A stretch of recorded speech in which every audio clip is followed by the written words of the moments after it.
नमस्कार, प्रणाम, स्वागत छ मेरो युट्युब च्यानल म्याथ एजुकेसनमा। हामी धेरै दिनको अन्तरालपछि फेरि उपस्थित भएछौँ। हाम्रो टपिकको नाम रहेछ शिक्षक विधा।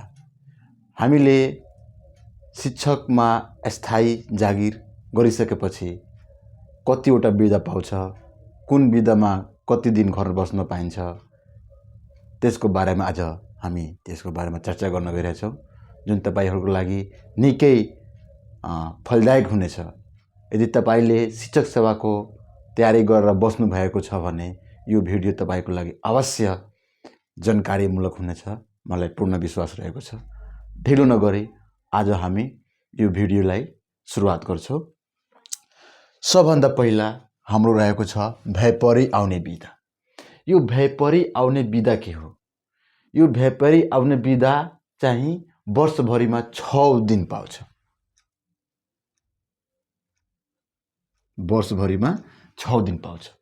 यो 6 दिन विधा हामीले भएपरि यदि कुनै कारणवश बाटो बन्द भयो, भुइँचालो आयो, कारफुर लाग्यो भने हामीले यो भएपरि विधा हामी लिन सक्छौँ। यो भएपरि विधा आधा दिन पनि लिन पाइने। यो हामीले आधा दिन पनि लिन पाइन सकिन्छ। त्यसपछि यो मौखिक रूपमा पनि मौखिक रूपमा पाइने। यो विधा चाहिँ हामीले मौखिक रूपमा पनि पाउन सकिन्छन्। कसले दिन्छ? विद्यालयको प्रहरीले। यो विधा हामीले विद्यालयको प्रहरीलाई हामीले मौखिक रूपमा पनि उपलब्ध गराउन सक्छौँ। त्यसपछि यो चाहिँ विधा सञ्चित नहुने।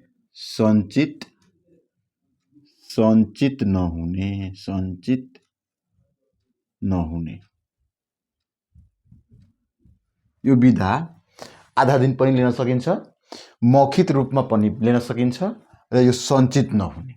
ल, त्यसपछि पर्व विधा। यो पर्व विधा के हो? पर्व विधा चाहिँ हामीले वर्षभरिमा एउटा अस्थायी शिक्षकले 6 दिन लिन सक्छ, जुन चाहिँ आफूले आफ्नो धर्म संस्कृति अनुसार मनाइरहेको पर्वलाई विशेष मध्यनजर गर्दै नेपाल सरकारले पर्व विधाको उपलक्ष्यमा 6 दिनको वर्षभरिमा विधा दिन सक्नेछ। 6 दिन पाइने। यो चाहिँ विधा हामीले मौखिक रूपमा पनि लिन सक्छौँ। यो पनि मौखिक रूपमा लिन पाइने। के हुन्छ? यो विधा पनि हामीले मौखिक रूपमा पनि लिन सकिन्छ। त्यसपछि यो विधा सञ्चित नहुने।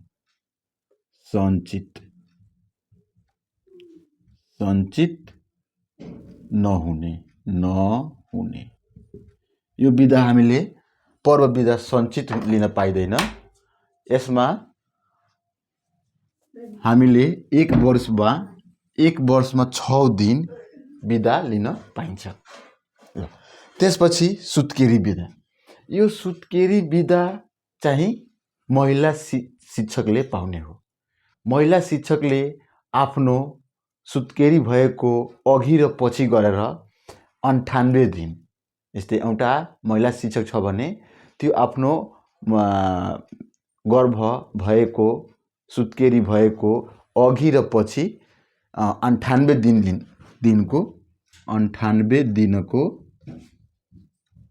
व्यवस्था रहेको छ। यो चाहिँ सुत्केरी विधा जतिसुकै पनि जति पटक पनि लिन पाइन्छ। यो चाहिँ हामी कन्फ्युज नहुने साथीहरू। सुत्केरी विधा जति पटक पनि लिन पाइन्छ, तर सुत्केरी सहार वा प्रसुति सहार विधा चाहिँ 2 पटक लिन पाइन्छ, जुन चाहिँ हाम्रो यहाँ रहेको छ। यो चाहिँ हामीले 15 दिनको 15 दिनको हुन्छ। सुत्केरी वा प्रस्तुति सहार यो 15 दिनको हुन्छ, जुन चाहिँ हामीले 2 पटक पाउँछ। 2 पटक पाउने। तर हामीले सुत्केरी बिदा जति पटक पनि लिन पाइन्छ मातृत्व अनुसार। ल त्यसपछि हामीले यो 98 दिन बिदा ल्याइसकेपछि हामीले यो चाहिँ बिदा पास भइसकेपछि तपाईले 98 दिनको बिदा अघि र पछि गरेर कटाउन सक्नुहुन्छ। यो पनि बिदा हामीले यो लिखित रूपमा दिनुपर्छ। लिखित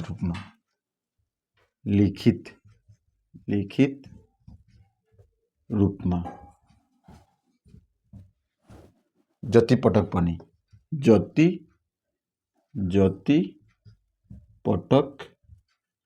पनि लिन पाइने। ल अब चाहिँ प्रस्तुति सहार 15 दिनको हुन्छ, जुन चाहिँ हामीले त्यो सुत्केरी भएको महिलाको पुरुषलाई, जस्तै सुत्केरी भएको यदि महिला छ भने त्यसको पुरुषलाई पनि 15 दिनको सुत्केरी बिदा पाउँछ हामीले। त्यसपछि यो सुत्केरी बिदा भइसकेपछि क्रिया बिदा एउटा शिक्षकले क्रिया बिदा पाउन पनि यो चाहिँ हाम्रो 15 दिनको हुन्छ। के हुन्छ? 15 दिनको हुन्छ। क्रिया बिदा पनि 15 दिनको हुन्छ। हाम्रो धर्म संस्कृति अनुसार एउटा शिक्षकले क्रिया बस्नु परेमा त्यसलाई 15 दिनको बिदा दिन्छ। अब चाहिँ क्रिया बिदा बसेको शिक्षकको पत्नीलाई पनि चाहिँ हामीले बिदा पाउँछ। क्रिया बसेको पत्नीलाई पनि हामीले बिदा पाउँछ। क्रिया बिदा यदि शिक्षकले बसेको छ भने त्यसको पत्नीलाई पनि पाउँछ। यो कुरा तपाईहरुले ध्यान राख्नु होला। ल यो चाहिँ हामीले आज यो चाहिँ यो भइपरि आउने बिदा, पर्व बिदा, सुत्केरी बिदा, प्रस्तुति सहार र क्रिया बिदा, यो 5 वटाको चर्चा गर्यो। अब हामीले गर्नुपर्ने हो के कोमा 4 वटा बिदाको बारेमा अझै चर्चा गर्नुपर्छ। ल अब हामीले 4 वटा बिदाको बारेमा चर्चा गर्दाखेरि 4 वटा बिदाको बारेमा चर्चा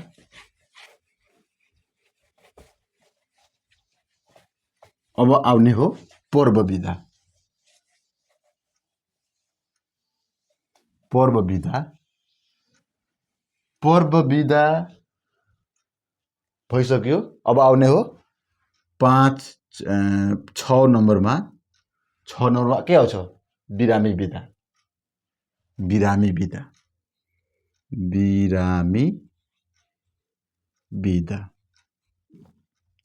यो बिदा चाहिँ हामीले वर्षभरिमा 12 बिरामी ब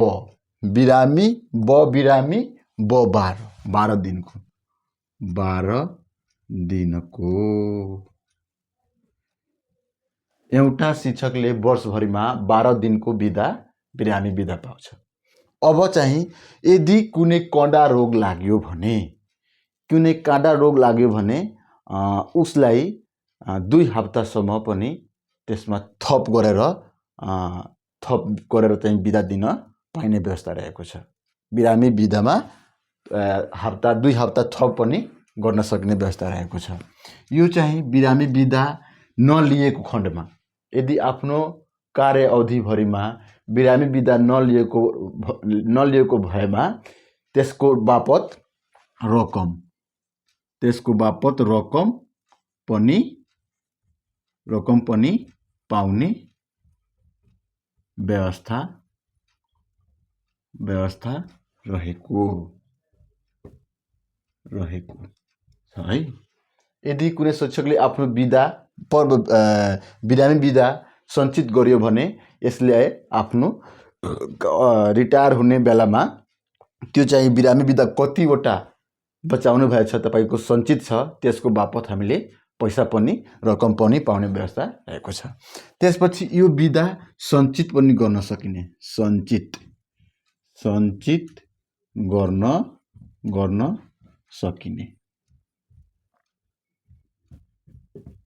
यो हामीले बिरामी बिदा सञ्चित पनि गर्न पाइन्छ है साथीहरू, ध्यान दिनु होला।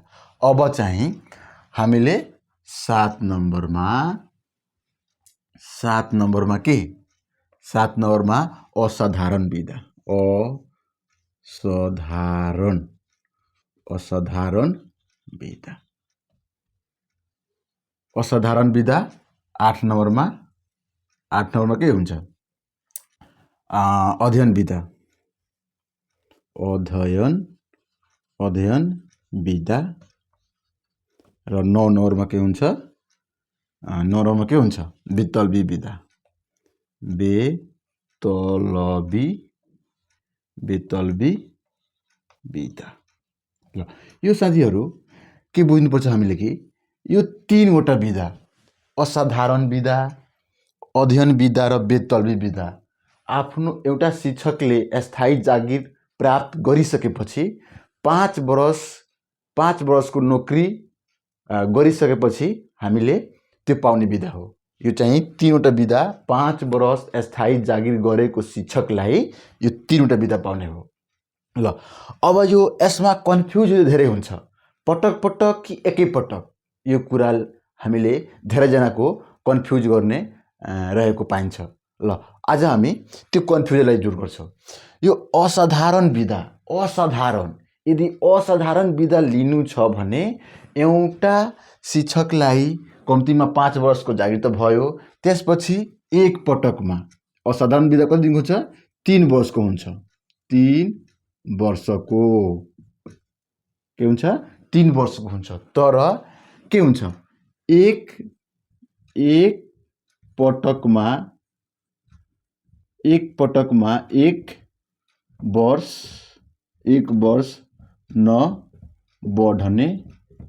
बढ्ने गरी,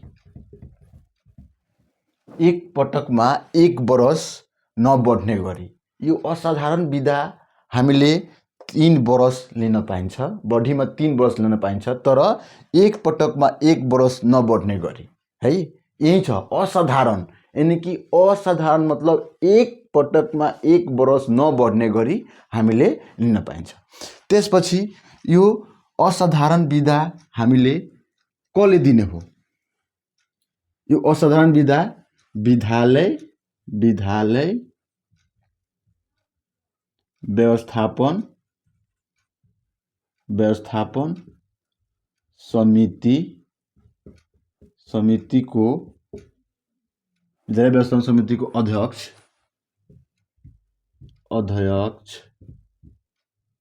अध्यक्षको सिफारिसमा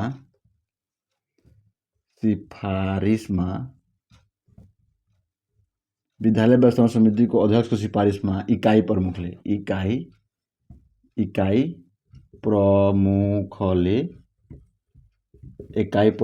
दिने।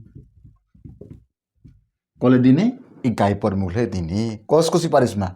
विद्यालय व्यवस्थापन समितिको सिफारिसमा हाम्रो चाहिँ सिफारिसमा इकाइ प्रमुखले चाहिँ बिदा शिक्षकलाई दिने। तर चाहिँ यो नियम परको हकमा पनि लागू हुने गर्दछ। यदि परलाई असाधारण बिदा चाहियो भने विद्यालय व्यवस्थापन समितिको अध्यक्षको सिफारिसमा इकाइ प्रमुखले दिने गर्दछ। यो तीनैवटा बिदा चाहिँ हामीले विद्यालय व्यवस्थापन समितिको सिफारिसमा इकाइ प्रमुखले दिने गर्दछ। त्यसपछि असाधारण बिदा चाहिँ यो पनि 3 वर्षको हुन्छ। यो पनि के हुन्छ? 3 वर्षको हुन्छ। अब हामीले यसमा के बुझ्नुपर्छ? भने कि 3 वर्षको बिदा अध्ययन बिदा हो। 3 वर्षको बिदा अध्ययन बिदा पाइन्छ। यदि कुनै शिक्षकले आफ्नो योग्यता बढाउन चाहिरहेछ भने हाम्रो नेपाल सरकारले त्यसलाई भन्छ कि तपाईँ आफ्नो आयुक्त बढाउनुहोस्। यो त्यो यदि कुनै शिक्षकले यदि चाहिरहेछ कि म एमफिल गरेको छु, पिएचडी गर्न चाहिरहेछु भने मजाले त्यो चाहिँ आफ्नो योग्यता बढाउन सक्ने रहेछ है। ल अब हामीले 3 वर्षको हुन्छ। यो 3 वर्षमा के हुन्छ?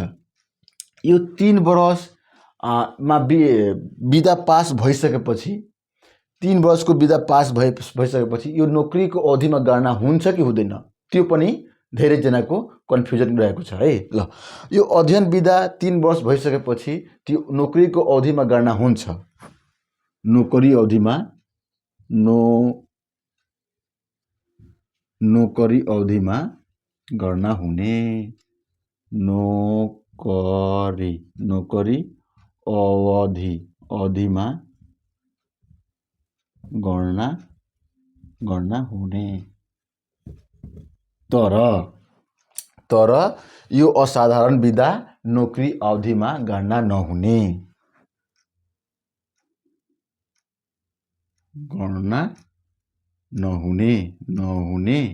र पैसा पनि नपाउने, तलब पनि नपाउने, तलब नपाउने। ल साथी याद राख्नु होला, यो चाहिँ असाधारण बिदा र बेतलबी बिदामा नोकरीको अवधि पनि गणना हुँदैन र पैसा पनि पाउँदैन। तर यदि कुनै शिक्षकले अध्ययन बिदा लिएर त्यसको अध्ययन बिदा पास भएको छ भने त्यसको अवधि पनि गणना हुन्छ र तलब पनि पाउँछ। यो कति वर्षको हुन्छ? 3 वर्षको हुन्छ। नोकरीको अवधि गणना हुने, तलब पनि पाउने, तलब पनि पाउने है, तलब पनि पाउने हो। त्यसपछि हामीले बेतलबी बिदा, यो चाहिँ अध्ययन बिदा हो। यो चाहिँ अध्ययन बिदा पनि एक पटक वा पटक लिन पाइन्छ है। यो अध्ययन बिदा एकै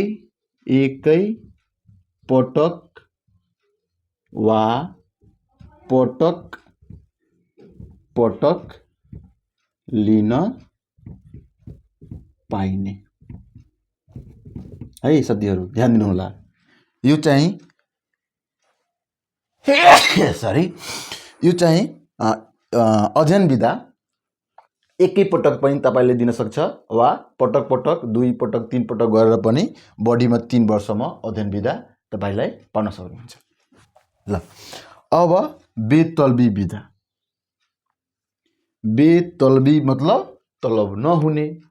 स्पष्टै छ, हामीले बुझ्न सक्नुहुन्छ कि बेतलबी बिदा मतलब तलब नपाइने र तलब नपाएपछि अवधि पनि गणना हुँदैन। ल यो कति वर्षको हुन्छ? 5 वर्षको। बेतलबी बिदा 5 वर्षको हुन्छ। यसमा तलब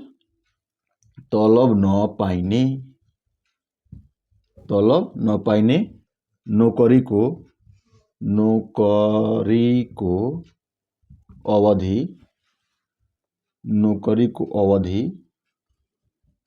अवधि गणना नहुने। यति याद राख्नु होला कि जुन बिदामा तलब पाउँछ त्यो बिदा नोकरी अवधिमा गणना पनि हुन्छ। जुन बिदामा तलब पाउँदैन, जुन बिदामा हामीले जुन बिदा चाहिँ गणना हुँदैन नोकरी अवधिमा, जस्तै कि बेतलबी बिदा र असाधारण बिदा गणना नहुने, तलब पनि नपाउने। तर अध्ययन बिदा तलब पाउने, नोकरीको अवधिमा गणना पनि हुने है। ल अब यो चाहिँ यो बिदा पनि एकै पटक वा पटक यो बिदा एकै पटक वा पटक लिन पाइने। ल अब चाहिँ एउटा कुरा तपाईहरु बुझ्नुपर्ने हुन्छ कि हामीले यो बेतलबी बिदा कसलाई पाउँछ? बेतलबी बिदा कसलाई पाउँछ? ल यसमा यो बेतलबी बिदा पाउनलाई वितल्बी विधा पाउनलाई के गर्नुपर्छ? अब यो वितल्बी विधा हामीले पाउनको लागि वितल्बी विधा यदि कुनै शिक्षकको पति वा पत्नीले विदेश स्थित कुनै शिक्षकको पति वा पत्नीले कुनै शिक्षकको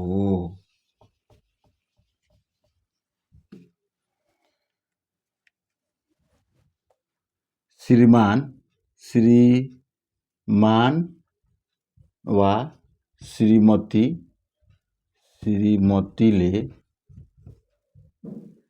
कुनै शिक्षकको श्रीमान वा श्रीमतीले राजदूतावास विदेश स्थित राजदूतावासमा खटी गई। श्रीमतीले विदेश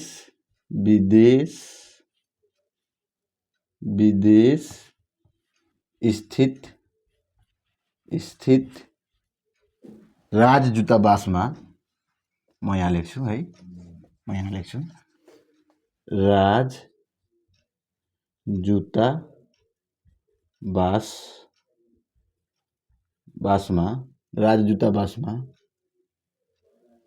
राजदूतावासमा खटी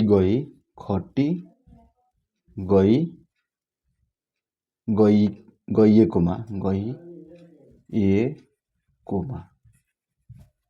कुनै शिक्षक वा शिक्षिकाले राजदूतावासमा खटी गई त्यसको कुरा प्रमाणित भएमा त्यो शिक्षकलाई बेतल्बी विधा 5 वर्षको पाउने गर्दछ है। तर यसमा यो बेतल्बी विधामा नोकरीको अवधि गणना नहुने र एकैपटक पटक पनि गरेर लिन पाइने, त्यसपछि तलब पनि नपाउने, नोकरीको अवधि पनि गणना नहुने। ल थ्याङ्क यू साथीहरू, यो चाहिँ मेरो भिडियो हेरेर साथ दिनुभएकोमा तपाईलाई पक्कै राम्रो लागेको होला, मलाई पूर्ण विश्वास छ। यो साथसाथै यस्तै भिडियो जानकारीमूलक भिडियो हेर्नको लागि यो च्यानललाई लाइक र सब्सक्राइब गर्न नभुल्नुहोला।